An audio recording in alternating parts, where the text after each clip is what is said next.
అందరికీ నమస్కారం. నేను మీ గంటి ఉష. నా మిత్రులకి, శ్రేయోభిలాషులకి, సబ్స్క్రైబర్స్‌కి అందరికీ కృతజ్ఞతలు, శుభాభినందనలు. కార్తీక మాస పురాణం 7వ అధ్యాయంలో ఏం చెప్తున్నారనంటే, ఏ ఏ కర్మలు ఆచరించడం వలన ఈ మాసంలో ఏ ఏ ఫలితాలొస్తాయి, ఏ ఏ కర్మలు ఆచరించినందువలన ఏ ఏ పాపాలొస్తాయి. అంటే ఏ కర్మ చేస్తే పాప నిర్ముక్తి అవుతుంది, ఏ కర్మ చేయకపోవడం వలన పాపం పెరుగుతుంది, ఇటువంటి జన్మలు పొందుతాయి అన్నది ఈ 7వ అధ్యాయంలో మనకి స్కాంద పురాణాంతర్గతమైనటువంటి ఈ పురాణంలో వశిష్ఠుల వారు జనక మహారాజుకి తెలియజేస్తున్నారు. ఇదంతా కూడా కార్తీక మాస వ్రత మహత్యం గురించి చెప్పడమే. అయితే మొట్టమొదటిది ఏంటంటే పద్మములు అంటే తెలుసు కదా, తామర పువ్వులు. కార్తీక మాసంలో పద్మాలతో ఎవరైతే పద్మముల వంటి నేత్రములు గల హరి అంటే అంతే కదా, కంజదళాయతాక్షుడు అంటారు అతన్ని, హరిని పూజించిన వారి ఇంటిలో అంటే పద్మంలో మహాలక్ష్మి ఉంటుంది. వాళ్ళ ఇంట్లో ఎవరైతే హరిని పద్మాలతో పూజ చేస్తారో వాళ్ళకి లక్ష్మీదేవి అనుగ్రహం ఉంటుందని. అంతేకాదు, భక్తితో తులసీ దళంతోనూ జాజి పువ్వులతోనూ హరిని పూజిస్తే తిరిగి భూమి మీద పుట్టేటువంటి అవసరం పడదు, హాయిగా వైకుంఠవాసం చేస్తారు. అలాగే కార్తీక మాసంలో మారేడు దళాలతో సర్వవ్యాపకుడైనటువంటి హరిని పూజిస్తే వాళ్ళకి కూడా భూమి మీద తిరిగి జన్మించే అవసరం పడదు.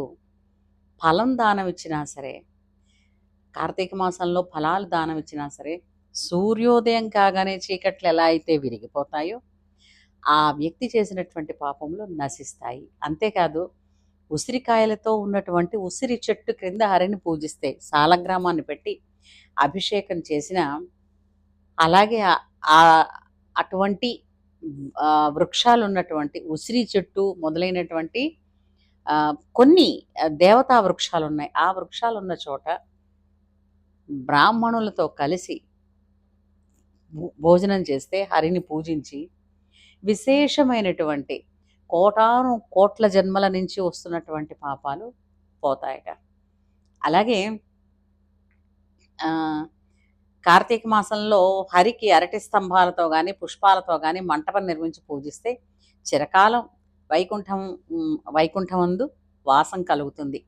అలాగే కార్తీక మాసంలో కనీసం ఒక్కసారైనా హరి ముందు నమస్కరిస్తే, తల వంచి సర్వ పాప విముక్తులవుతారని, అంతేకాకుండా అశ్వమేధ యాగ ఫలం పొందుతారని పురాణంలో చెప్పబడి ఉంది. అలాగే కార్తీక మాసంలో హరి ముందు అంటే విష్ణు ఆలయంలో కానీ లేదా దేవతా మందిరాలలో ఉండేటటువంటి విగ్రహం ముందు జపము, హోమం, దేవతార్చన చేసేవాళ్ళు పితరులతో సహా వైకుంఠానికి వెళతారు.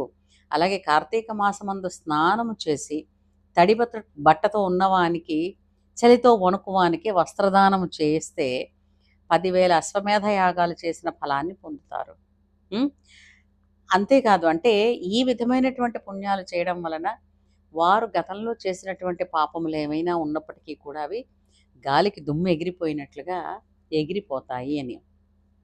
అంటే మనకి తెలుసో తెలియకో మనం పుణ్యం చేస్తున్నది గుర్తుపెట్టుకుంటాం.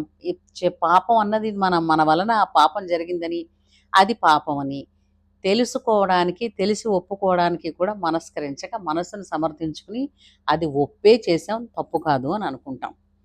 కానీ వాటి వలన పొందేటటువంటి పాప ఫలాలు ఏవైతే ఉన్నాయో ఆ వాటిని కూడా ఈ కార్తీక మాస వ్రతం ఆచరించడం వలన పాప విముక్తి పొందుతారు అని చెప్తున్నారు. అంతేకాకుండా కార్తీక మాసంలో బృందావనం ముందు ఆవు పేడతో వాళ్ళకి 5 రంగులతో శంఖ, పద్మ, స్వస్తికాది ముగ్గులు పెట్టిన స్త్రీ హరికి ప్రియురాలు అవుతుందట. అలాగే విష్ణు సన్నిధిలో నందాదీపం అర్పించిన పుణ్యము, ఆ పుణ్యం యొక్క గొప్పతనం చెప్పడానికి బ్రహ్మకు కూడా శక్యం కాదట. అంచేత అలాగే కార్తీక మాసంలో శివునికి జిల్లేడు పువ్వులతో పూజిస్తే చిరకాలం అంటే ఆయుర్వృద్ధి జరుగుతుందని చెప్తున్నారు. అంతేకాకుండా మోక్షాన్ని కూడా పొందుతారు. కార్తీక మాసం విష్ణువాలయ మంటపమును భక్తితో గనక అలంకరిస్తే హరిమందిరంనకు హరి అంటే హరి సన్నిధికే వెళతారని. అలాగే హరిని మల్లె పువ్వులతో పూజించువాని పాపములు సూర్యోదయానంతరము చీకటి నశించినట్లు నశిస్తాయని. అలాగే కార్తీక మాసంలో తులసి గంధంతో సాలగ్రామమును పూజిస్తే పాప విముక్తుడై విష్ణులోకాన్ని పొందుతారని. కార్తీక మాసం ముందు హరి సన్నిధిలో స్త్రీ కానీ పురుషుడు కానీ నాట్యం చేస్తే వాళ్ళకి పూర్వజన్మ సంచితమైన పాతకాలు కూడా నశిస్తాయని. అంతేకాకుండా కార్తీక మాస వ్రతం ఆచరించకపోతేనట ముందుగా గాడిదగా జన్మించి తర్వాత 100 మార్లు కుక్కగా జన్మిస్తారట. అయితే ఇందులో మొత్తం ఏ విధమైనటువంటి పూమాలలు, ఏ విధమైనటువంటి పూజ, ఏ విధమైనటువంటి గంధాలంకరణ ఇవి చేయడం వలన ఏ విధమైనటువంటి పుణ్యఫలాలు పొందుతారో చెప్పారు. అట్లాగే ఈ మాసం అంతా ఆచరించలేని వాళ్ళుట కార్తీక మాసంలో వచ్చేటటువంటి ఆదివారమందు ప్రాతకాలంలో శీతోదక స్నానం అంటే చల్లటి నీళ్ళతో స్నానం చేస్తేనట మాసం అంతా ఆ వ్రతం ఆచరించినటువంటి పుణ్యాన్ని పొందుతారట. పోనీ శుద్ధ పాడ్యం నాడు అంటే కార్తీక మాసం ఆరంభమైన రోజు, పౌర్ణిమ నాడు, అలాగే అమావాస్య నాడు ఈ 3 రోజులు కూడా పోనీ ప్రాతస్నానం చేస్తే అంటే శక్తి లేనివాడు కూడా అంటే బలహీనుడైన వాడు కూడా స్నానం చేస్తే కూడా మాస ఫలాన్ని ఇస్తారట. ఇది కూడా రాదండి మాకు, ఇది కూడా మేము చెయ్యలేము అని అన్న వాళ్ళకి ఈ నెల రోజులు తప్పకుండా ఈ కార్తీక మాస మహత్యాన్ని విన్నట్లయితే కూడా స్నాన ఫలము కలిగి పాపాలు నశిస్తాయి. అలాగే కార్తీక మాసంలో వెలిగించేటటువంటి దీపాలను చూసి ఆనందం పొందారనుకోండి, వాళ్ళ పాపాలు నిశ్చయంగా నశిస్తాయి. అంటే ఇతరులకు హరిపూజ కొరకు మనోవాక్కాయముల చేత సహాయం చేస్తే స్వర్గాన్ని పొందుతారు. అంటే అలాగే భక్తితో గంధ పుష్ప ధూప దీపాదుల చేత హరిని పూజించేవాడు వైకుంఠాన్ని పొందుతాడు. సో ఈ మాసములో హరి సన్నిధిలో జపమాచరించని వాడు భూమి యందు 7 జన్మములందు నక్కగా జన్మిస్తాడట, ఇందుకు సందేహం లేదు. అందుకైతే కార్తీక మాసమున సాయంకాలం ముందు హరి సన్నిధిని పురాణ కాలక్షేపం చేయవారు వైకుంఠాన్ని చేరుదురు అని. అంతేకాకుండా తదనంతరము వాళ్ళు ధ్రువలోకాన్ని చేరుతారు అని 7వ అధ్యాయంలో మనకి వశిష్ఠ మహర్షుల వారు జనక మహారాజు వారికి చెప్తున్నారంటే ఏంటంటే కార్తీక మాస వ్రత మహత్యం అంతా ఇంత కాదు మొత్తం మీద. అయితే దీపదానం ఇచ్చినప్పటికీ, స్నానం చేసినప్పటికీ, ఆఖరికి పురాణ మహత్యం కనీసం ఈ నెల రోజులు విన్నప్పటికైనా సరే వాళ్ళకి పాపాలు అంటవు.